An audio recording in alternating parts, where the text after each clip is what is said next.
لیکن چونکہ سود کا کاروبار کرتا تھا تو دوسرا کام وہ مجھ پر درود پاک پڑھتا تھا، تو ہم نے اپنے حصے کا کام کر لیا۔ تو اس لیے میرے بھائیوں، جب بھی جہاں بھی سود کی بات آئے، سود کے کاروبار میں آئے تو نفرت کا اظہار کیا جائے۔ سود اتنی بری بیماری ہے، اور حضور علیہ السلام نے فرمایا اس کی 73 قسمیں ہیں۔ ایک سب سے بری قسم یہ ہے کہ سود کھانے والا ایسا ہے جیسے اپنی ماں سے زنا کرتا ہے۔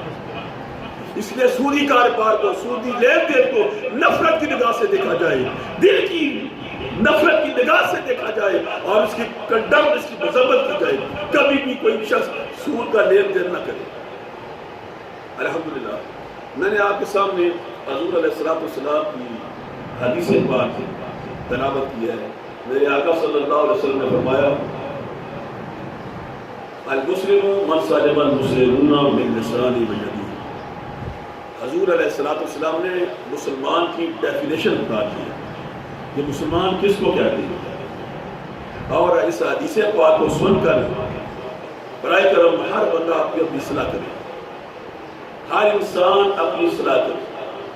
اگر آپ قرآن سنتے ہیں، اگر آپ اپنی اصلاح نہیں کرتے ہیں تو آپ کو سننے کا فائدہ کریں۔ یہ مت سوچئے کہ سننے کا ثواب مل جائے گا، نہیں۔ جب قرآن سنیں، حدیث سنیں، اپنی اصلاح لازمی کیا کریں۔ آیا میں اس زمرے میں آتا ہوں، میں اپنی اصلاح کر سکتا ہوں؟ صوفیہ کے آستانے جو ہوتے ہیں نا، یہ مخلوق کی اصلاح کے لیے ہوتے ہیں۔ اللہ کے ولیوں کے آستانے مخلوق کی اصلاح کے لیے ہوتے ہیں۔ آپ تو یہاں خدا را کاپی ڈرامے شروع ہو گئے، جائیں آپ جس آستانے میں جائیں خرافات آپ کو نظر آئے گی، تربیت نام کی کوئی شے نظر نہیں آئے گی۔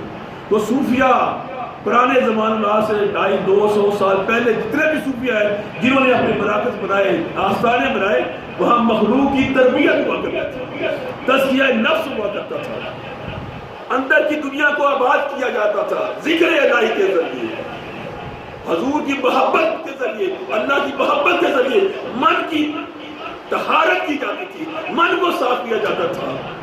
اور حضور علیہ السلام نے جب ایک دفعہ فرمایا نا، جہاد کر کے جب واپس آئے تو فرمایا آؤ ہم چھوٹے جہاز سے واپس آئے، بڑے جہاز کی طرف جاتے ہیں۔ وہ صحابہ حیران ہو گئے، یا رسول اللہ وہ جہاز بڑا تھا یا یہ جہاز بڑا ہے؟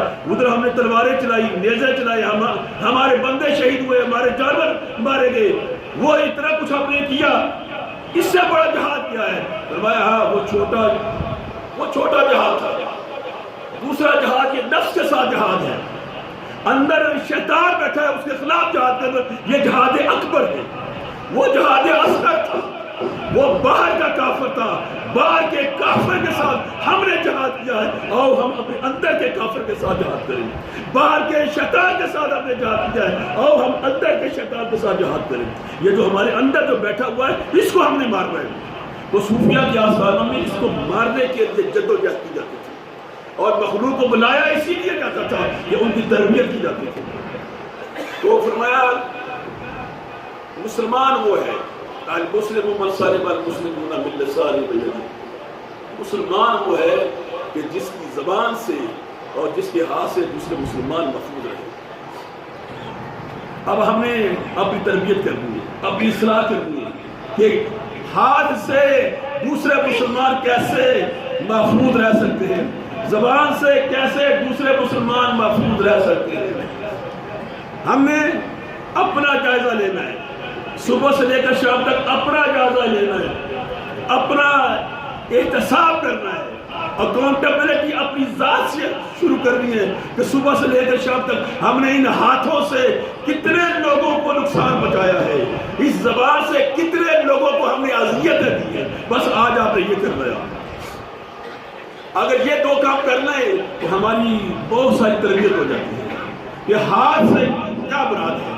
اس ہاتھ سے ہم نے کسی کے ساتھ زیادتی کی، اس ہاتھ سے کسی کو تھپڑ مارا ہے، اس ہاتھ سے ہم نے کوئی چیز ماری ہے، اس ہاتھ سے ہم نے کوئی گناہ کیا ہے، اس ہاتھ سے ہم نے کسی کے اوپر زیادتی اور ظلم کیا ہے، اس ہاتھ سے ہم نے کیا کیا کیا ہے، یہ صبح سے لے کر شام تک آپ نے جائزہ لینا ہے۔ پھر زبان ہے آپ کی، زبان کا جائزہ لینا ہے۔ صوفیہ کہتے ہیں جس کو اپنی زبان کے اوپر فوقیت حاصل ہے، کنٹرول حاصل ہے، وہ مراد کو پہنچ گیا۔ جو اپنی زبان کو کنٹرول نہیں کرتا وہ کبھی بھی مراد کو نہیں پہنچ سکتا۔ اس زبان سے آپ نے کیا کر رہا ہے؟ ادب کر رہا ہے، احترام کر رہا ہے، کسی کو اچھے الفاظ سے کر رہا ہے۔ ہم کیا کرتے ہیں؟ صبح سے لے کر شام تک ہماری زبان سے گالیاں نکلتی ہیں، ہم ایک دوسرے کو تضحیق کرتے ہیں، ایک دوسرے کی توہین کرتے ہیں، زبان کے ذریعے الفاظ ایسے استعمال کرتے ہیں جس سے دوسروں کو اذیت پہنچتی ہے۔ خدا را اپنے ہاتھوں کو کنٹرول کرے، اپنی زبان کو کنٹرول کرے۔ ہم کہاں سے شروع کریں گے تربیت؟ اپنی ذات سے شروع کریں۔ کیا ہم اپنے والدین کو ادب اور احترام کے ساتھ زبان استعمال کرتے ہیں؟ ہم اپنے باپ کو ابا جی کہتے ہیں یا ابا کہتے ہیں؟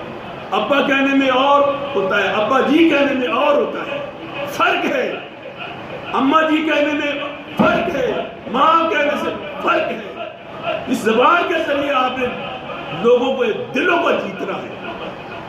کیا ہم اپنے والدین کا بھی احترام کرتے ہیں؟ وہ ماں باپ جنہوں نے ہمیں پالا پوسا جوان کیا، وہ باپ جو 5-6 بچوں کو پالتا ہے، جوان کرتا ہے، ان کی شادیاں کرتا ہے، گھر آباد کرتا ہے، مکان بنا کے دیتا ہے، وہ ایک باپ کرتا ہے۔ لیکن افسوس کا کام نہیں ہے یہ کہ آج 5-6 بچے ایک باپ کی تربیت نہیں کر سکتے، ایک باپ کی خدمت نہیں کر سکتے۔ ہر کوئی سوچ رہا ہوتا ہے اس کو وہاں بھیجیں، دوسرے گھر میں بھیج دو، تیسرے گھر میں بھیج دو، کوئی رکھنے کو تیار نہیں ہے۔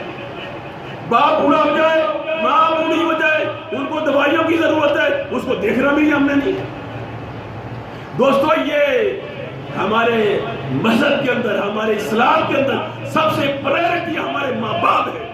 اللہ اور اللہ کے رسول کے بعد ہماری خدمت کا حقدار ہمارے والدین ہیں۔ اگر والدین ہمارے اخلاق سے مطمئن نہیں ہے، ہماری بد اخلاقی سے ان کو اذیت پڑتی ہے، تو ہمارا ایمان کیسے بڑھتا ہے؟